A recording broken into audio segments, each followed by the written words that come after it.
chat box. So thanks for coming back. I hope you got your coffee. You earned it after that last presentation.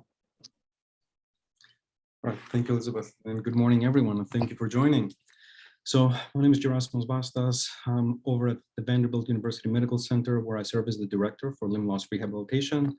And today we're going to be talking about my biomedical ethic considerations stemming from limb loss difference care and prosthetic enablement. So let's see, I have no financial conflicts of interest relevant to this activity and no non-financial conflicts of interest relevant to the activity.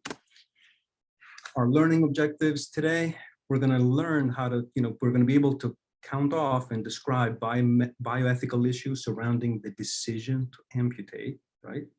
And also count and describe bioethical issues relating to the proper professional conduct and stance of prosthetic providers. You might think, right, in terms of overlap, right? So what are bioethical issues in OMP? Right? You might think that this, for instance, is the purview of what we do, okay? In rendering care, this is, I know my craft, right? And there are probably some niche issues, right? That, tangentially we touch upon ethics, right? That have ethical considerations and weight. Well, I'm actually here to tell you that it's actually probably more like this. The preponderance of what we actually do is guided by professional standards of ethics, right? And what you consider the bread and butter, the fund of knowledge, right? And what you actually do day to day, that's what's fringe, right? And I'll try to make a case for this today. Some definitions, right? And let me tell you, I really wanted to have this talk in person. I really wanted to be in front of all of you, right, as a live audience, because this is a difficult talk to have, right? It would have been a whole lot better to read the body language, hence I'm pinning myself up here, for us to kind of take a look at ourselves, our practices, joke around, because this is not a talk where I wanted to sit back and moralize, right? Be like, you are doing this wrong, you're doing a sinner, it's not about that, right? But these topics warrant for us, all of us, to enter into a difficult space in conversation. So some definitions, okay? Morals, right? Morals refer to an individual's own principles regarding right and wrong. We're not talking about morals today, right? In point of fact, here's a quote to remember: in sublimity of soul, there's no contagion, right? Like, I can't make somebody a better person, right? So whether somebody was not hugged enough as a child or hugged too much as a child, both of those things will create tragic characters, right? Which, and you're left to reel with that in your own reality and, relationship to your parents, in your own time. The point is that such tragic figures then can have ruinous, interactions with the rest of the world, which is why we talk about ethics, right? So ethics refer to rules provided by an external source, right? Codes of conduct in workplaces or principles in religion. And this is what we're talking about: professional stance, right? Professional conduct. So it's not about what's right or wrong, sense of justice, this, that, the other. This is about, like, So there's another quote here. There are those who can see, right? Those who can see when they're shown, and those who cannot see. Obviously, there are a lot of people who, how they've constituted themselves, they'll do the right thing, right? They'll go above and beyond. Its character, its integrity, its understanding of their professional space. There are those who actually, if you bring it to their attention, they see the value, the merit, and they'll keep themselves in line. Now, people who are shown these things, right, we make them explicit and they choose to not abide by them, or those who disregard them outright, like it doesn't even register with them, those are the people who can expect to have ever more austere, legalese sounding letters from their board, and, they're going to make the acquaintance of a torch and pitchfork bearing, social justice mob and get canceled and or meet with some malpractice lawyers, right? So not out of the realm of possibility, but we are talking about professional conduct here, okay? So my definition of medical bioethics, okay? So it's a consensus, right, that we all come to, right, about what's the proper way to conduct ourselves as professionals relating to the delivery of medical care. So it's an operationalized consensus, not just abstract, it's what we act out, right? And the delivery of medical care changes at breakneck speed, which means, okay, our operationalized consensus needs to be revisited, right? Okay, for situation on the ground, new delivery, new technologies, etc. Right? So what's advisable to do in particular instances? What are our responsibilities as professionals in the space? So think to understand any healthcare consult, right? What we do as healthcare providers, this is a quaternary level service. And by that, I actually mean primary service, you can intuit it, you can do it on your own. Secondary, you read the instruction manual, you can follow it, you can do it. IKEA furniture, something like that, right? Tertiary, quaternary. Quaternary level service is what we do, okay? So the lay person is so far removed from what you know that they're overtly reliant on you as an expert consultant to let them know, okay, what's happening, what needs doing, right? So that makes some practical professional imperatives, right? So we have to remain up to date on developments in the field, right? And here's our continuing medical education, continuing education units. We have a teaching imperative, right? The word doctor, docere, to teach, right? I have to bridge somebody's understanding what's amiss with their health, why we're advising the things we're advising, so that they have to understand what's in play, the interventions, right? Pros and cons, right? To acting or not acting timely, so they can make an informed decision, right? So remember, there's a teaching imperative, right? And then there's also a research and quality improvement imperative in what we do, right? And every field, like at least in medicine, has to keep itself up to that, right? It's part of the mission. And you have to honestly think about how it's part of your field in each one of your practices, right? Okay.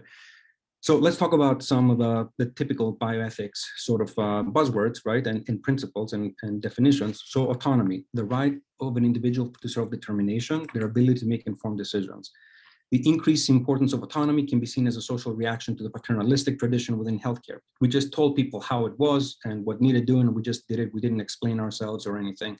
Well, there was a backlash to that. And now we've gone to the point, right? With the pendulum swung the other way, where people will sort of doctor shop around until they get, they hear exactly what they want and have whatever services they want rendered. Well, still, somebody has to be the adult in the room, right? Where pendulum swinging back the other way to say, this is advisable, right? This is not about just massaging somebody's feelings. This is about we have to figure out our interventions, our resources, their allocation, appropriate delivery, so we're not trespassing against futility and things of that nature. So we need to be able to step up. We need to educate, inform. People have to make their own autonomous decisions. We have to respect that. But at the same time, look, we're professionally annotating and saying, we need to have a very serious, respectful, balanced discussion. Beneficence refers to actions that promote the well-being of others in the medical context, taking actions that serve the best interest of the patient and their families, right? And again, there are medical scholars like Edward Pellegrino, who basically say beneficence should be the central core of what we do, right? It's like, you're trying to do good, and they will see things like cosmetic surgery or something like that as, or euthanasia as like completely against the Hippocratic Oath. Anyway, so beneficent, do good, right? Aim to do good. At the very least, do no harm, right? This is the most important thing. Primum non nocere, right? First, do no harm. Primary consideration. So we're using, partly because of enthusiastic practitioners are prone to using treatments that they believe will do good without having first evaluated them adequately to ensure that they do no harm to the patient. Think about how many of our practices in an unexamined fashion might actually be hurting the patient. We'll get back to this. So justice, distribution of scarce health resources, and who gets equitable distribution in a sense, as to the extent that we can always attain to it or strive to attain to it, right? Respect for persons, right? Treating the patient and their family, right? They have a right to be treated with dignity, truthfulness and honesty, right? Conflicts of interest need to be disclosed, right? So a lot of, let's say, prosthetic providers might have affiliations with industry, particular industry partners, things of that nature. They may whittle down their offerings to, very particular products, right? So in which case you're like, are you really serving the needs, individualizing prescription, serving the needs of patients, things of that nature need to be disclosed, right? So confidentiality, obviously, and futility. Again, when, I get people, right? Okay, as a prescribing physician, I'll get people who by history and exam, right, like are a K level of like 0.5, right? And, I have prosthetic providers who are actually asking for like K3 componentry, right? So it's like, okay. And when is it appropriate? When is it futile to actually, is there adequate prosthetic candidacy? Is it advisable? There's a huge space there to sort of discuss. So it's a whole other talk on evaluating prosthetic candidacy and readiness for fitting and proper patient education, dialing in the expectations, right? We don't want to be peddling false hope, right? Because I'll tell you, there's a buck to be made, right, in rendering services, but it's not always the right thing to do because the patient incurs a lot more risk, right? And you prop them up emotionally for absolute failure and catastrophe, right? So a lot that's encapsulated there. Okay, so amputation, who's it for? Part one. So consider this, okay? Let's look at some of these things pre-amputation, right? So you're a physician, you're a surgeon, somebody comes to you and says, hey doc, I know this sounds crazy, but I know there's nothing wrong with my leg. I know it's my leg, but I really want to amputate it, right? Would you do it, right? And this is the importance of actually having a back and forth with an audience, right? So, would you amputate a healthy limb that the patient acknowledges is a healthy limb? It's distressing to them and it doesn't feel like it's their own limb. All right. After consultation with psychiatrist, Dr. Smith performed the amputation. 2.5 years later, the patient reported his life has been transformed for the better. A second patient also reported being satisfied with his amputation of a healthy limb. Dr. Smith was scheduled to perform further amputations of healthy limbs when the story broke in the media. Predictably, public outcry, right? The hospital says, you don't get to do any of these anymore, right? Okay, so since 2005, no hospitals offered healthy limb amputations. So would-be amputees or wannabes, as they refer to themselves, appear to number in the thousands. This is a thing, right? So, and initially, right, so if you look through the literature, people were like, is this body dysmorphic disorder? A condition where the individual believes a part of the body is diseased or is exceedingly ugly? Doesn't seem to be. Is this apotemnophilia? They're like, is this a weird sexual thing with you, right? Sexual attraction to amputees or being an amputee versus the acrotomophiles, the devotees. And it doesn't seem to be the case either. So this was coined as body integrity identity disorder, or was amputee identity disorder, right? And there was a consensus, slowly forming consensus, that the body fails to conform to the subjective experience of itself. So do patients have autonomy to come in, right? Where are we setting the bar for the capacity? Can they make a sound, is their judgment sound to request an amputation of a healthy limb? And you could be like, I don't know, wherever you come down on this, right, individually, with the information you have currently. So, you could say, well, what's your justification? Don't forget, right, already informed autonomous desires, right, we already give very serious weight to them. So for instance, if Jehovah's Witness says, please withhold transfusion, we honor that, right? So in terms of decision-making, right? So withholding treatment, right, or giving treatment, right, or cosmetic or gender reassignment surgery. Before this was politically charged, in a sense, several years ago in the literature, you would basically see people say, amputee wannabes, right? If they've researched, they have a better sense. They feel like their own limb is their own natural prosthesis. They may know more about what it's like. They've researched what it's like to be an amputee, more than potentially somebody may know what it's like to actually go through life with the experience of a different gender, things of that nature. That was the discussion back in the day, right? So harm minimization ended up being extremely important in this case, right? Because if they go to surgeon after surgeon after surgeon after surgeon who shuts them down. It's like, I'm not going to cut off your limb. What are you talking about, right? And these people find each other on the internet, and they basically figure out, it's like, oh, I can do enough damage to my own limb to force a surgeon's hand. So I'll use a shotgun, I'll use a grind, like a wood chipper, I'll use whatever. And there have been people who have died with getting black market amputations, right? Okay, so you need to understand what you're dealing with. So qualifying body dysmorphic disorder versus delusional state versus BIID in establishing capacity. So the body fails to conform to the subjective experience of itself. Well, in 2008, they looked at two people who were reporting this sort of distress, and they noted increased skin conductance response to stimuli that contacted the limb selectively below the level of the desired demarcation, right, amputation. Like, okay, that's weird. And then 2011, magnetoencephalography, right, with a tactile stimulation task. This is 4 people, altered activity in the right parietal lobe. So the authors basically said, oh, this is a right parietal lobe syndrome, right? The internal wiring, right, the representation of the body did not happen in the typical fashion, and the person is actually distressed, and it's typically a left lower limb, right? And again, this is not body dysmorphic disorder. None of these people, after they have the amputation, come back and say, "Ooh, that was great. Could we do the other one now, or could we take a little more?" None of that, right? There's a particular body region that's just misrepresented in the brain. So it's like, should you know about this? And is amputation right? And the studies started piling on, right? About they confirming that there's the desire to amputate a healthy limb is a parietal lobe syndrome. So you have to ask yourself, how many surgeons out there who feel these requests even know about this, and don't just shoo people away, until people take matters into their own hands. So it's one of those things that we need to know. So some neurostructural and or neurofunctional differences exist, right?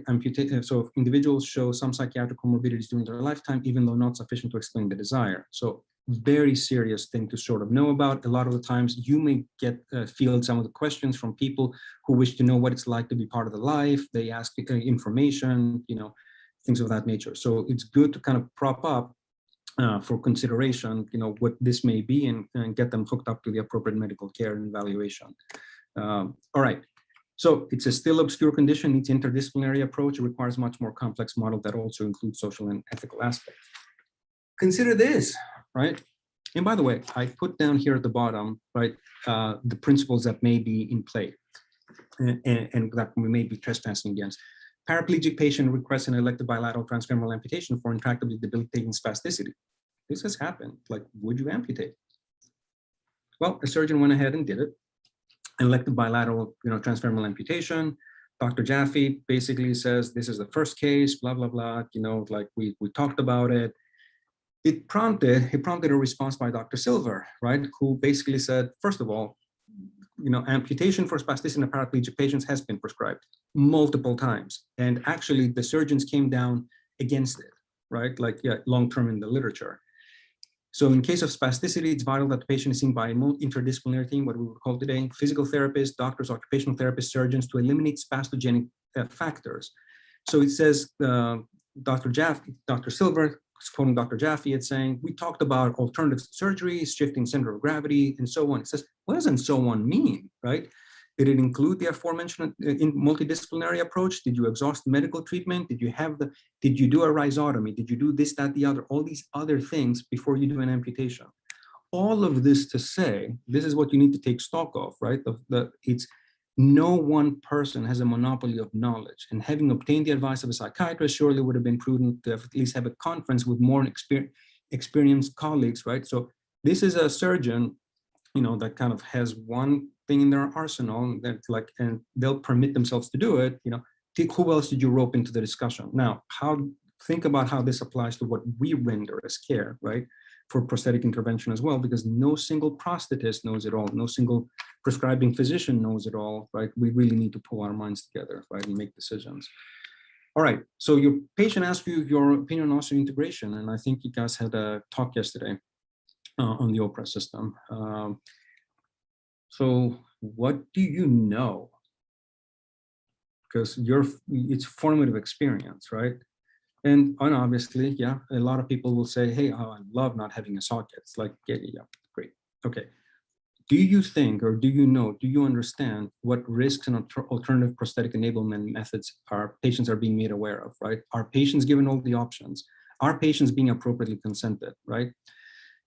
Exclusion criteria used to be diabetes mellitus, right? So diabetes is a relative immunodeficiency state, if not immediately, at some point in the future. Vasculopathy, right? That may be in play or develop. Psychiatric disorders, right? because at some point you may not have the cognitive wherewithal, right, to protect yourself with a device that's implantable.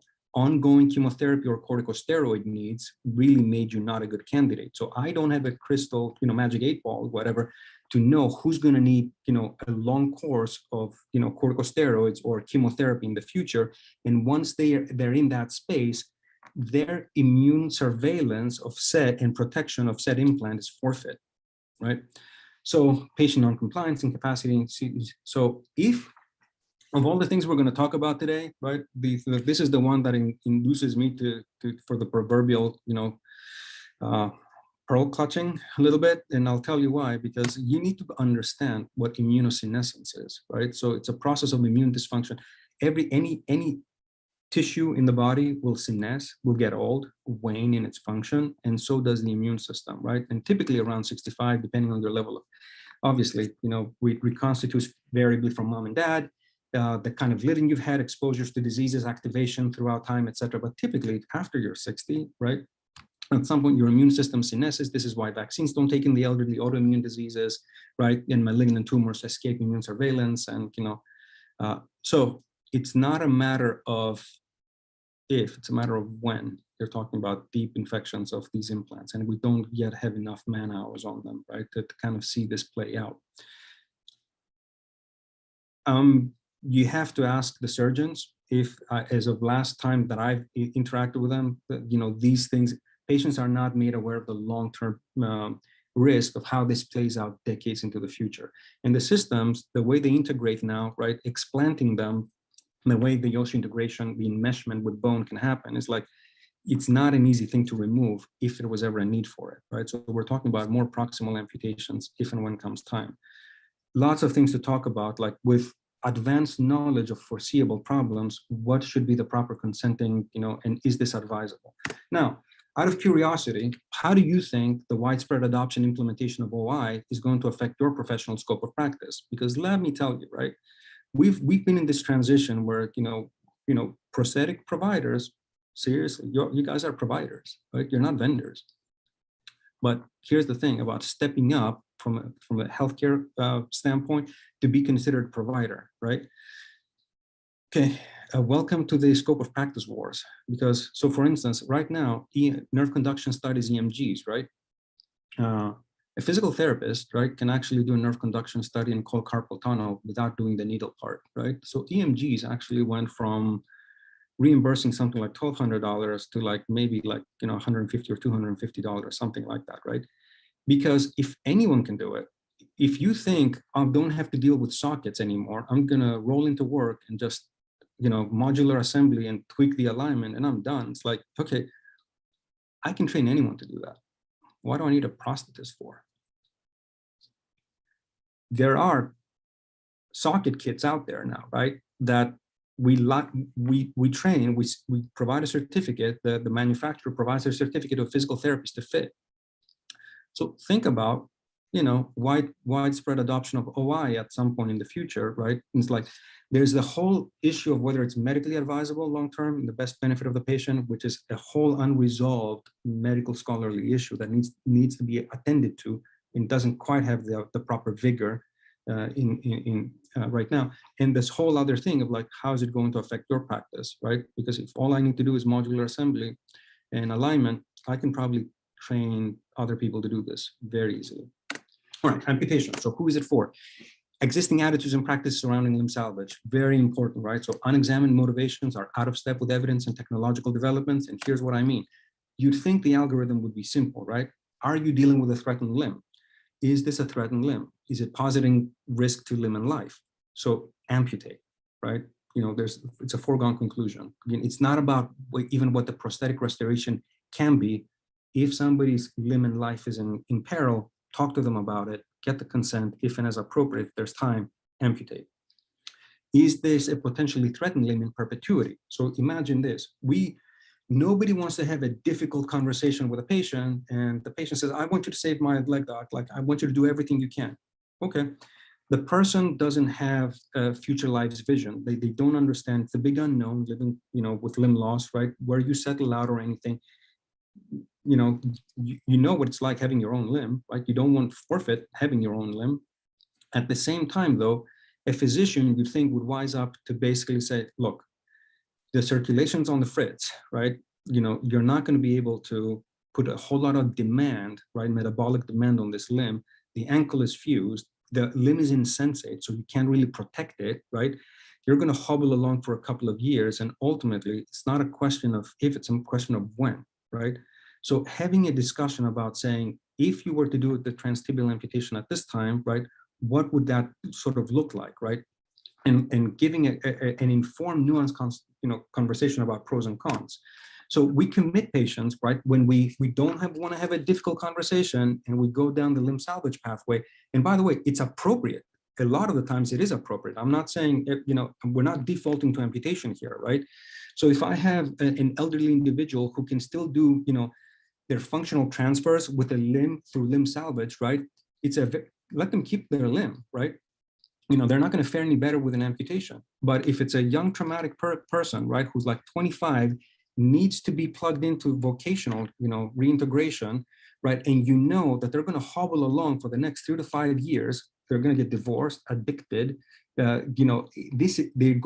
suffering that they incur, right? Is like if somebody explains to them, right, that, oh, you can be fitted at the tibial level pretty effectively, pretty quickly, and this is how life can be. You see that how that changes everything, right? So multiple procedures, right? Pain, financial cost, and we are disincentivized, perverse disincentives, right? Because to do the right thing, because salami time amputations, right? For them is do them, right? There's motivated reasoning to say, well, I'm preserving as much as, all of these things are in limb salvage, right? People think they're doing the right thing by their patient. When you zoom out, you see the cumulative suffering, how the patient needs to self-actualize, being able to do things, where it can be a disservice to them. So have a respectful conversation about weigh the pros and cons. So compounded functional debility, addiction risk, loss of connection, vocational, social, recreational, personal, interpersonal, for years at a time, distress cycle, dynamic life narrative, because we don't want to have a difficult conversation, or it suits our wallet, right? Okay. So half the people will ultimately say after they've gone through limb salvage, I wish I would have done this years ago. The other half will say, I wish they would have done this years ago. We have responsibility in this, right? Show up, be the adult, right? All right. So is amputation surgery, do you think, ever offered as a therapeutic option? And here's what I mean.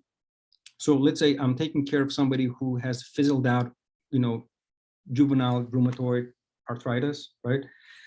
Has never been able to hold an implement or type or hold a pen or anything, right? Didn't really get around to training, didn't get around to gainful employment. And the question is, I said, not to be morbid, has anybody talked to you about a therapeutic transradial amputation, right?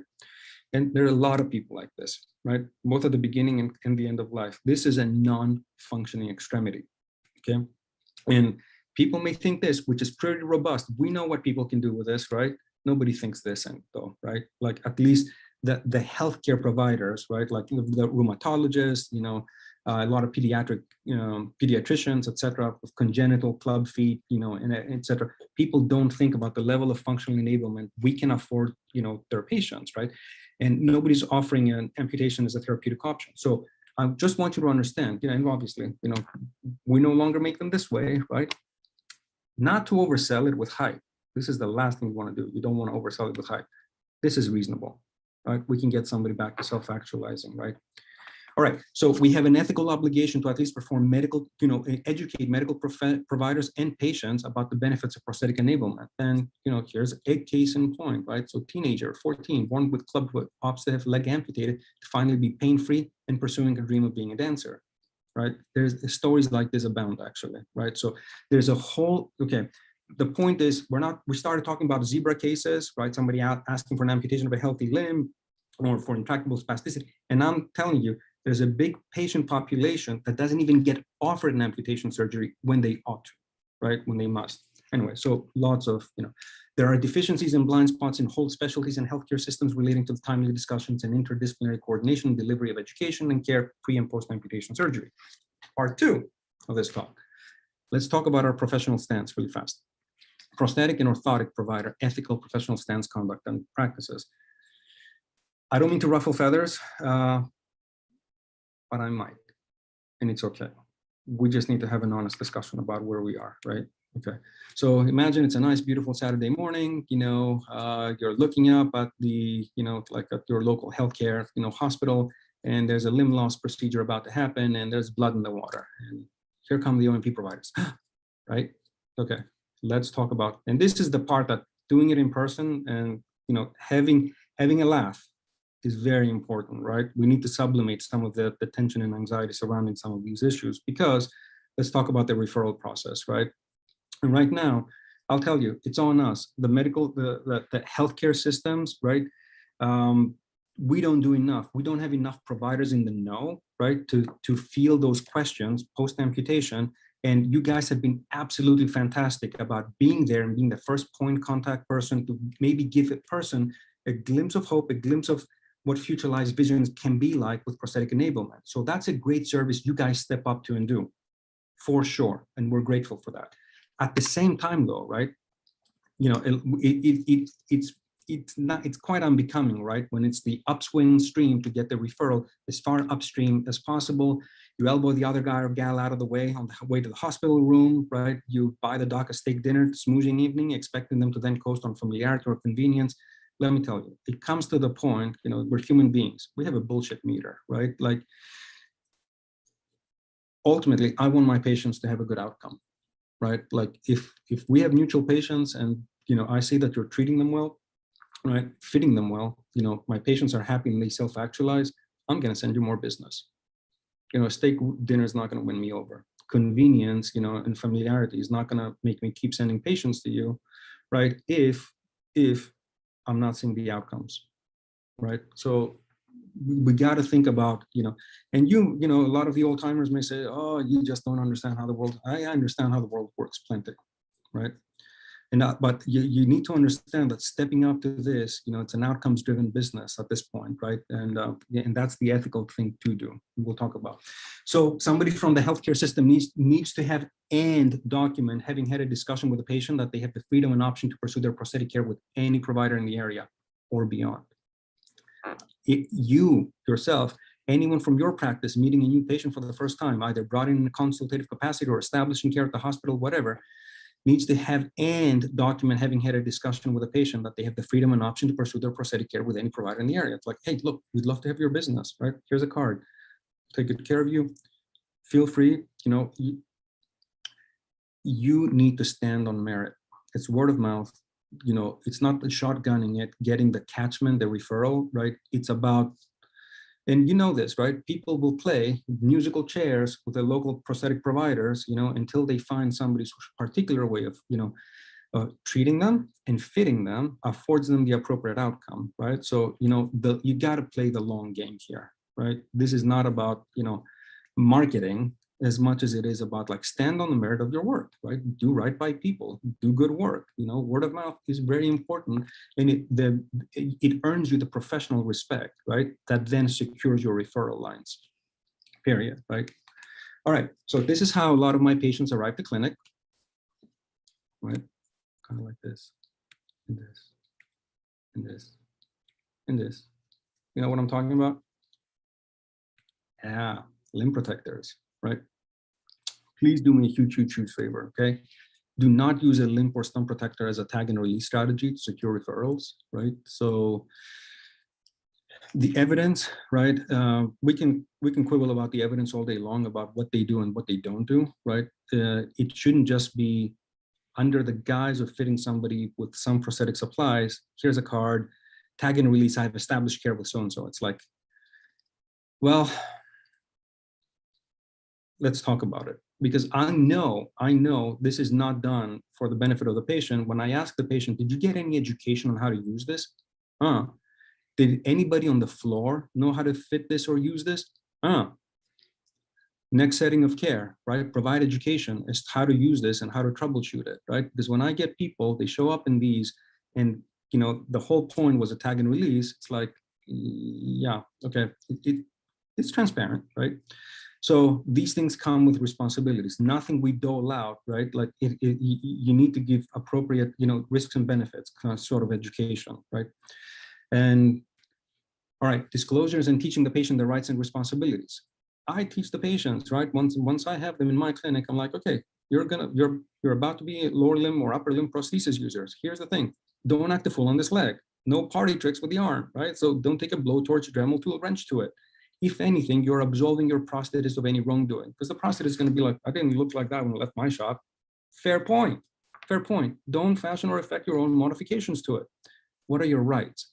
Because none of my patients come back know, for instance, that let's say the first 3 months, right, relating to a, receiving a new socket, comes time, they could put it in a baggie, right? If they're not happy, it's 4 months out, right? And I tell them, they come back, we're still not at a good fitting solution, right? And it's like, if I call their prosthetist up, they're like, well, doc, I'm going to need another script. So the insurance company is going to freak out because like, what do you mean another socket? We just paid for one, right? So somebody's acting a fool here. It's either the patient, the prosthetist, or the quack doc, right? But the point is this, none of people know, really know, it's almost like, whatever they're signing for delivery and whatnot. I'm like, we have a discussion about, look, come in early. I see my patients back early within this 3-month window, and I get to be the one who checks on your homework and keeps you guys honest, right? And in business, I'm not looking to sour any patients on their working relationship with you. But if I see something amiss, right? First of all, I don't want my patient starting therapies in a torture device. Going there, the patient's underwhelmed, dismayed, and depressed. The therapist doesn't know what to do. They're like, do this, and like, but it hurts. It's like no point to it, right? So until my patient is in a well-fitting prosthesis, right, that I need to see up early, we need to have a discussion.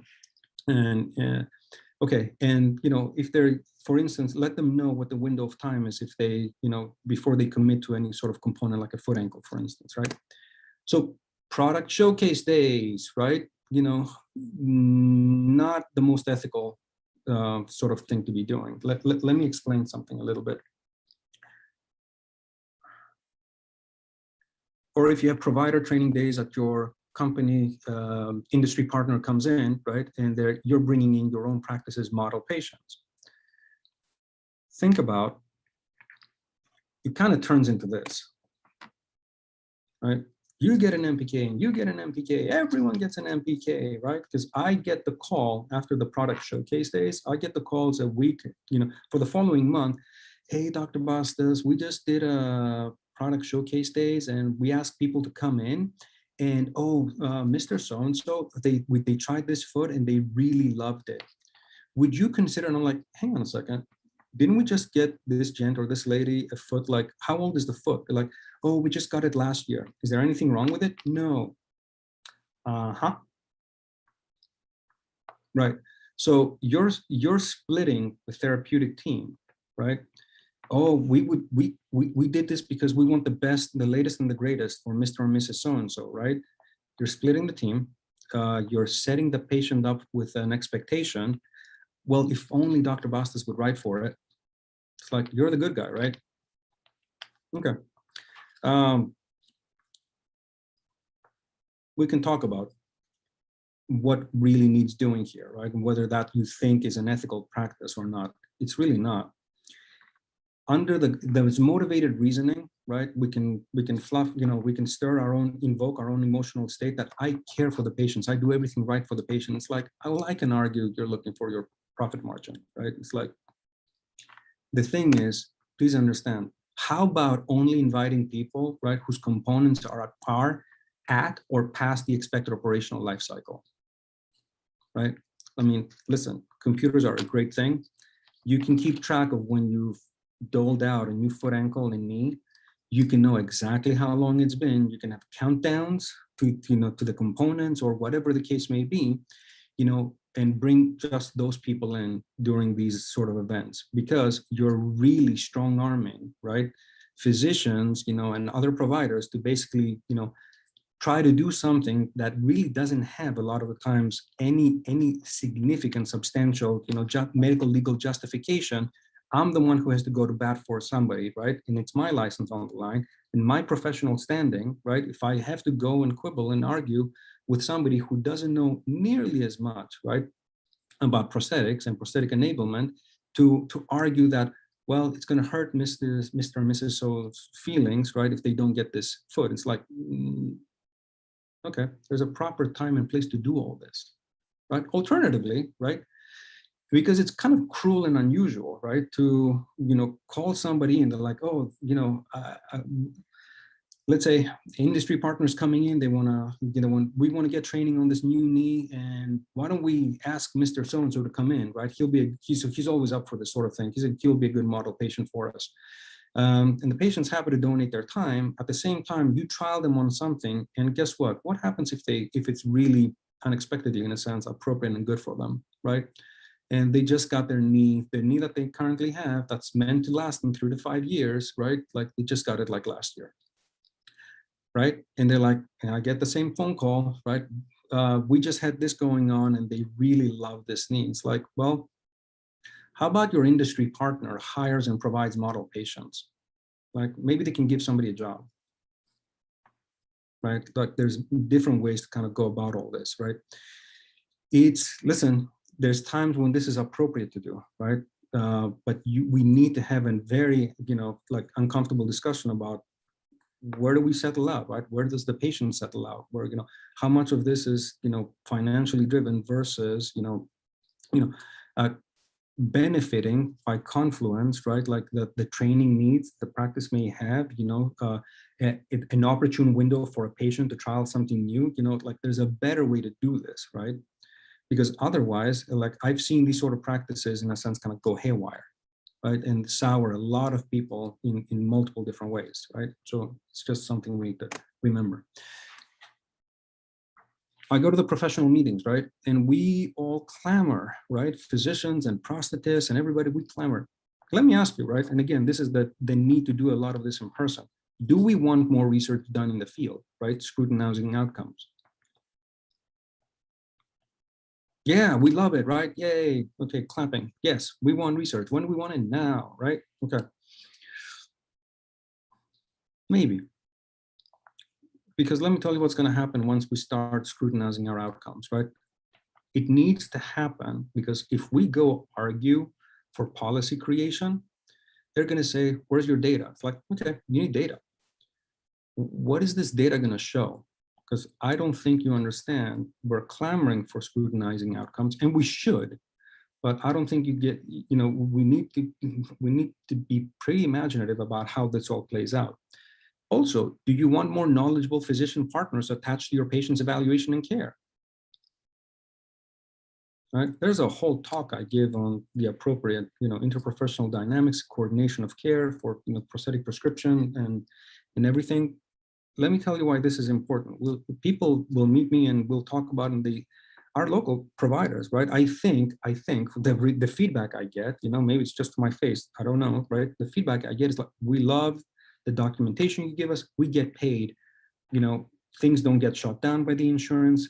I get you guys paid on time. I connect my patient with the device that they need, right, to self-actualize, hopefully, and might sooner, right, in the appropriate one. Oh, we wish there were more of you. Well, we're gonna run into a little bit of a hitch when there's more of me around, right? And let me tell you what I mean. Both of these things, scrutinizing outcomes in research, think about, and other physicians in the know being brought into the fold and tending to people with limb loss. Let's play this out, right? Forecast. Do you know what a number needed to treat is? Right. So this speaks to our research imperative, right? A number needed to treat is if I don't give a medication, let the people in the red, half the people get the disease, right?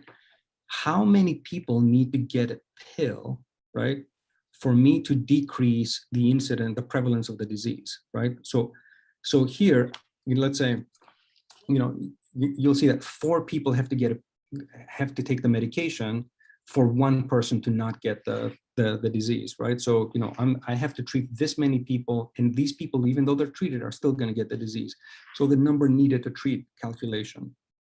There's a whole other, the flip side of this, right? And we can talk about number needed to treat, right? So what is the bare minimum of interventions we need to bring to bear to give somebody a good prosthetic outcome? If they're if they're a pediatric patient, what's the frequency of interaction, socket replacement, supplies, therapy interventions? What does that cost look like, right? And what, if you underserve that, bad outcome. If you short it up, good outcome. Okay, those sort of It's different for a young traumatic amputee. It's different for an elderly dysvascular diabetic. We don't know that, right? To basically say what's the confluence of interventions that keep sort of how much do we need to pour into the system, and what meaningful difference is it actually making in their lives? So that's one thing. And the way we read it, right? We read it as the bare minimum of what we need to shore up and provide to patients. The insurance company at some point reads that and sees futility, right? Says all this for meager gains, like, how about no? All right, so we don't know where we settle out with outcomes research. And let me tell you what the flip side mirror to this is. Number needed to harm, which we don't talk about. Our whole field has never dared to do this. And insurance companies are going to be very interested in this sort of analysis, right? Because let me ask you, somebody is an elderly dysvascular diabetic with diabetic foot ulcer, lost, had several salami time amputations, and ultimately they're transtibial, transfemoral. You know what the reamputation risk is on the other side, right? So the same disease process is happening on the other limb. The circulation's on the fritz. It's insensate, right? Edematous, etc. So, and we're propping them up on a device and not coaxing, but like enabling, right? Like we're permitting them, to go out and do any number of things. And the question is like, how much is that contributing to the reamputation rate of the other side? Because we're putting inordinate load biomechanically and the biochemical demand, right, on tissues, the strain, the demand with tissues with insufficient, the metabolic load in a sense, with insufficient, vascular supply, etc. So it's not quite clear, right? Like for the predominance of the population, what we could and should be doing. And by the way, are we doing the appropriate education? Or are we just happy to just render a device, cash in, but not really calibrate expectations, explain to them, how hawkishly they need to mind the other side? Well, somebody else does that. It's like, no. It takes a village. It takes a village. And if we are providers, we're all stepping up, and we need to be cross-pollinating the expertise and, you have the most exposure time to the patients. Also, don't forget, right? I get to see them for like a brief hour, maybe once or twice a year. Their therapist, a little bit more so. You get to have the most contact time with the patient, right? All right. So don't forget, a prosthesis or an orthosis, right, is not a benign intervention. Think of it as a medication. It has benefits, it has side effects, and it has risks, right? So if somebody's incurring, let's say for a lower limb prosthesis, a fall risk, injury to the skin integrity of the residual limb, so it's not without risk. So it has to be well rendered, and there's a lot of know-how for using the device, troubleshooting it, etc. So a lot of things need to be scrutinized: the cognitive wherewithal of the patient, their ability to learn, carry over, hygienic practices, how to troubleshoot it when they rope you back in, how often are you checking on them, etc. So does your practice, by the way, if you come to my practice, right, and say, Dr. Bass says my field says you're supposed to be providing some education. I'm like, for sure. Okay, my notes have an education piece that I can point back to. You're like, you can audit my records. I'm like, I give the same education to everyone who comes through, right, as appropriate to their level of limb loss, right? It's standardized, it's consistent, right? Because I have to give it out to everyone equitably, right? Does your practice right now, if I look at your documentation, do you have policies and procedures in place for trackable, standardized patient education, follow-up visits, right, for them as warranted, telephone contacting schedule, etc., right? Think about, right? Places the field can go, right? Quality improvement sort of things. All right. This is the thing that's a little bit, and this is a difficult discussion to also have, right? What do you even know to render?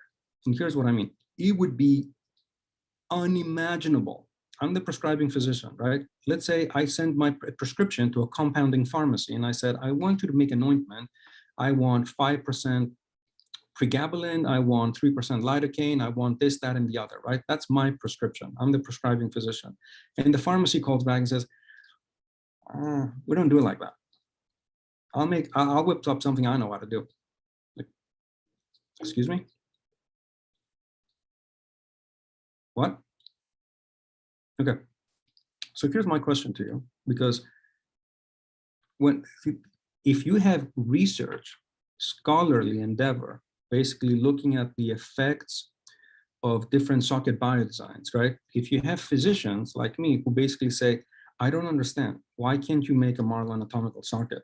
Like I think it's the latest and the greatest, or whatever, right? Right or wrong, right?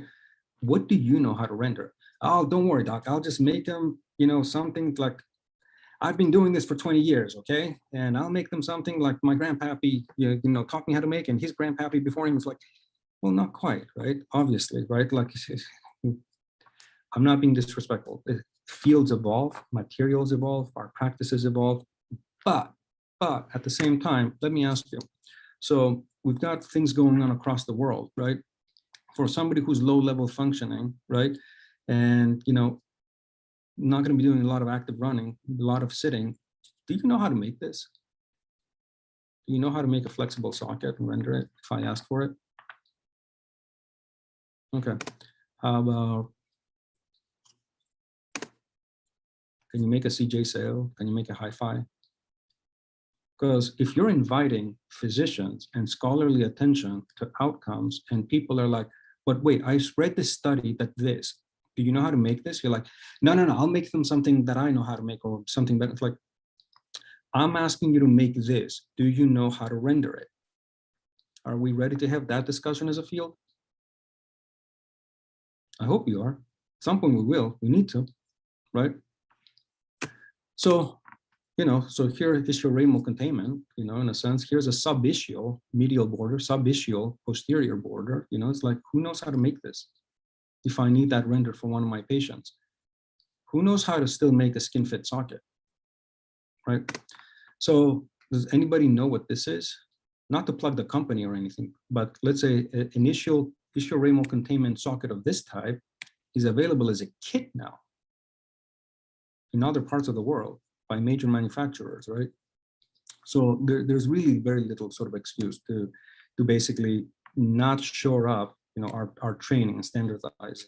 Okay, you say liner, right? I say cash cow, right?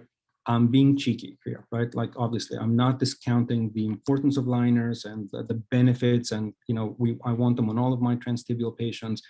What I don't understand, though, right, is the lost art of rendering a skin fit socket, right? And you can basically say, I've been using, basically liners on all of my transfemoral patients for years and years and years.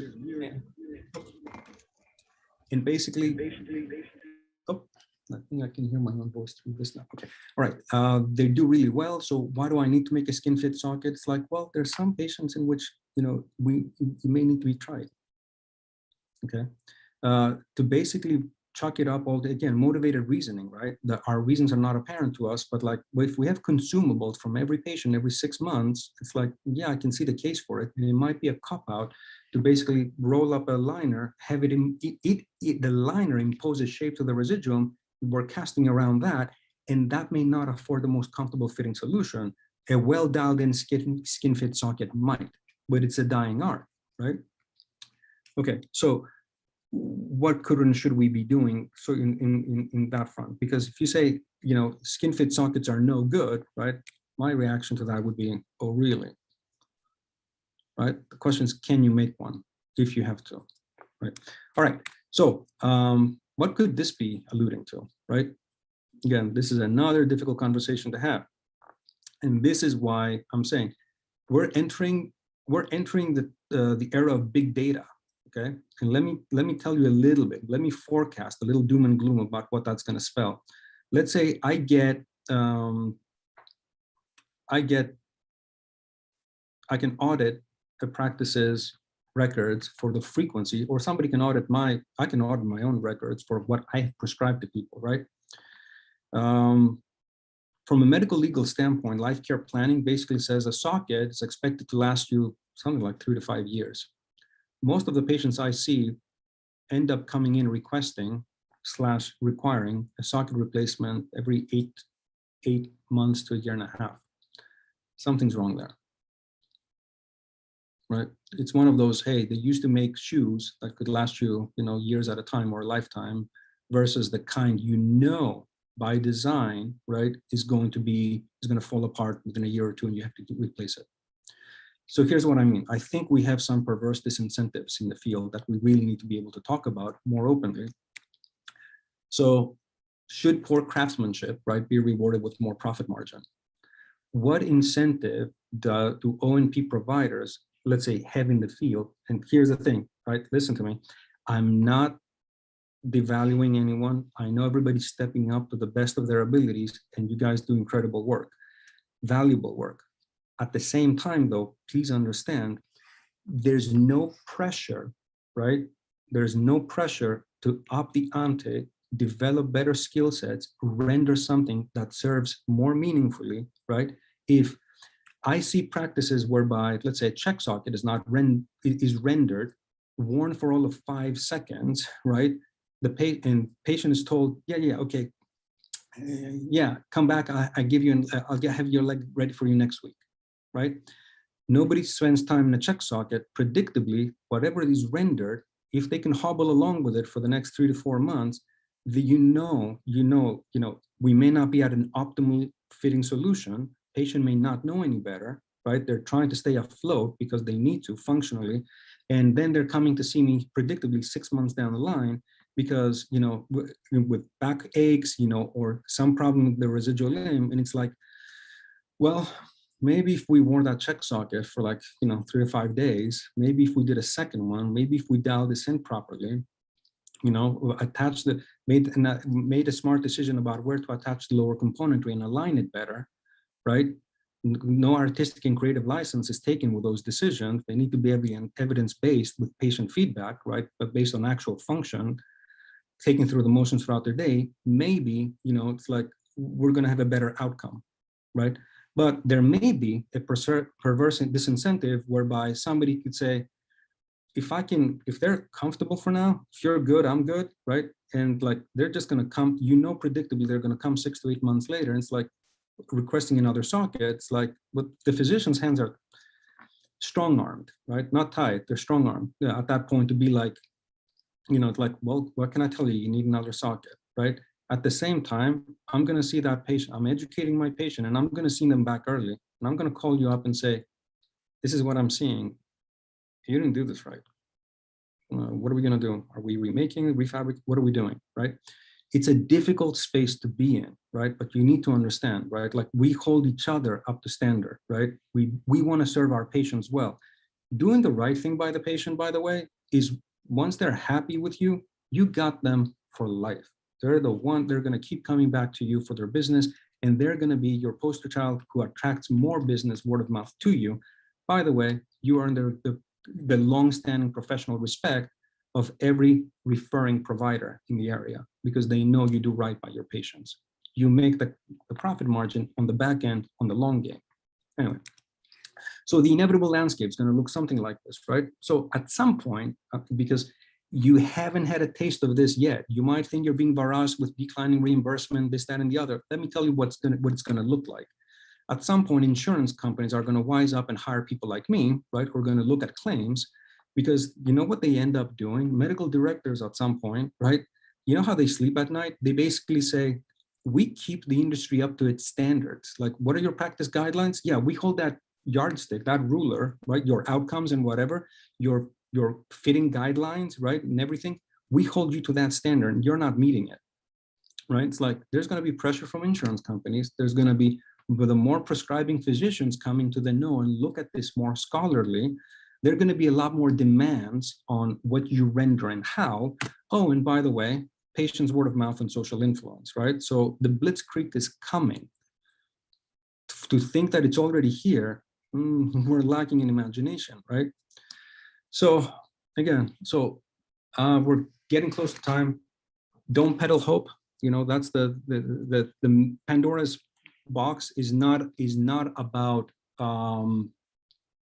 curbing curiosity. It's about basically saying there's 3 tellings of the myth. In the first one, hope gets trapped inside the box. When Pandora freaks out, she closes the box, hope gets trapped inside. So there really is no hope.